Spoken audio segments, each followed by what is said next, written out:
Thank you. Now, the comedian Miles Jupp is back on the road with his first tour in 7 years. Miles is with us now. Morning. Morning. Hi, how are you? I'm going to give you the offer of explaining how it is that you've linked what sounds like a pretty traumatic personal health incident with stand-up comedy. Well, yeah, the show. It's my. So I had a brain seizure 2 years ago, and then which discovered, as a result of which, I discovered I had a benign brain tumour called a meningioma, and but I had to have surgery, brain surgery to. Can you just do it? I'm already going to interrupt you and ask. Okay. Brain seizure. Yeah. What's that like? Well, you don't know much about it, but it's terrifying to, you have a few seconds of going, something's happening.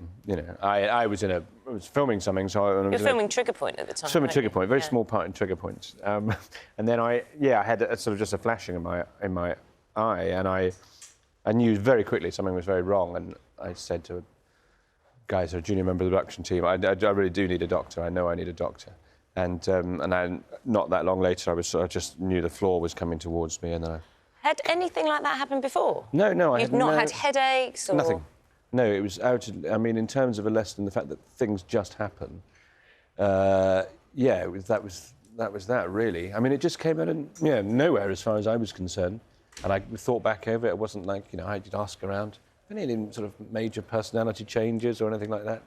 No, fairly sort of normal. So it just happened, and then you have a kind of terrifying few days in hospital where lots of tests are done on you, and you get little bits, and you get a little bit of good news and a little bit of bad news at the same time. And the upshot was that I was, I'm very, very fortunate.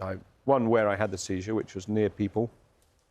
You have set medics, so people that knew first aid and things like that. And I happened to be near a big hospital, near the West Middlesex Hospital, where filming was happening near there. So I was able to be, stabilised and looked after. Well, on the face of it, Miles, where's the funny in that? Well, I know. That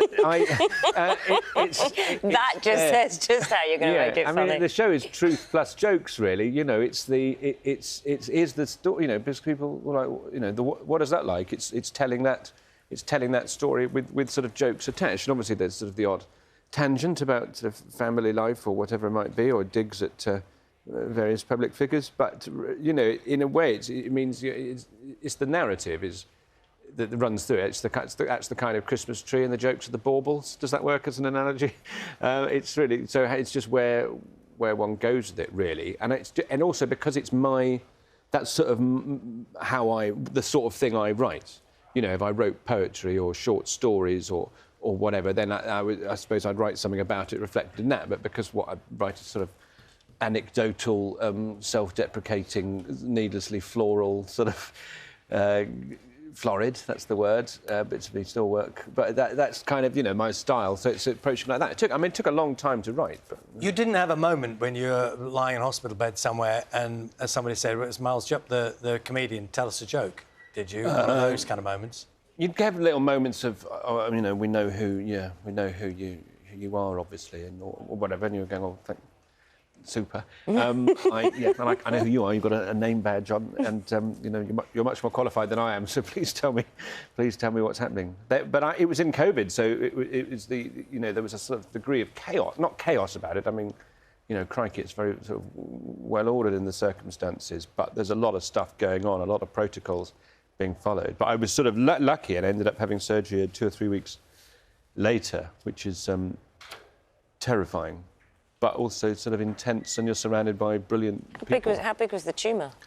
I'm increasingly confused by this. I know there was a time when I thought it was the size of a squash ball, and now I think it might have been the size of a cherry tomato. Did you not ask to see it? Like the scan or no, the actual thing? Yeah. No, I didn't. No, I didn't. That's not the sort of... No, I wouldn't want to. Well, I'm sort of quite curious. Jumpy in. Well, I remember a few years ago having knee surgery and saying, I'll be fascinated to watch it happen. And my friend who's a physio said, no, you would be appalled by what's happening. And that seemed this seemed like a more terrifying. There is a sort of brain surgery people have when you're not put to sleep during. You have to be awake, and they check that you can still play the violin or sabucho, whatever your skill set is. But I kind of thought, no, please put me to...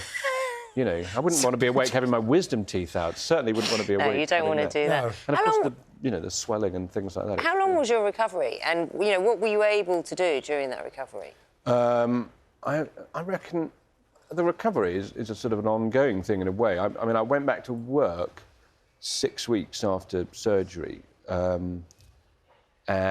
I reckon I wouldn't have been firing on all cylinders. I was doing Frankie Boyle's New World Order, which was a show we did in Glasgow, and I told him I was not well, but I didn't need to tell anyone else. The floor manager would sort of give me a nod when it was 8 o'clock and it was time for my next tablets. But otherwise, but then I'd go home and I'd be really dozy for sort of 2 days. But that sort of thing was useful. That's from a confidence point of view. But it took a while before I felt normal or not.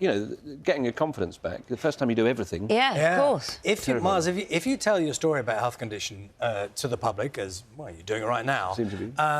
People sometimes want to share their stories with you. That's right. Once they know, they sort of say, "Oh, my brother had this." Do you have that quite a bit? Do people tell you about their medical conditions?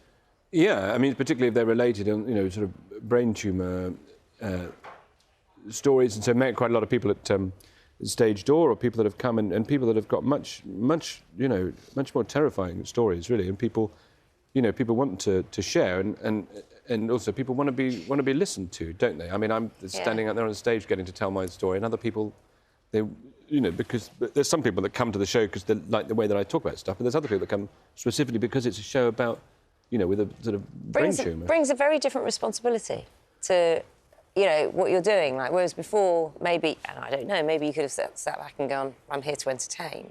Yeah. But actually, like you say, it's a Christmas tree and there are the stories, the baubles that hang off it. But actually, it will matter to a lot of people. Yeah, there's a pastoral to see a funny side, element. but also to recognise, and maybe they're thinking, I'm lucky, or I got through this, and or I'm unlucky. This was horrible. Yeah, there's a pastoral element to it. So if you get a message saying, there's someone at Stage Door that's been through something similar and wants to have a chat, then you go and have a chat. Yeah, you go and have a chat, and you hear amazing people that are much more braver than I am. You did make up the thing about playing Sabutio when you're having brain surgery, didn't you? Because I assume that's not there can't be. No, I mean, I was trying to... It's your skill set. It's your skill set. Yeah. I was trying to think about that. Well, I think there's that footage of someone playing the violin during there a is, thing. there is. Not everyone can play the violin, of course. No. Miles, it's good to see you. Thank you so much. Thanks for having me on. Thank you. Miles' stand-up tour on iBang will be on tour until May.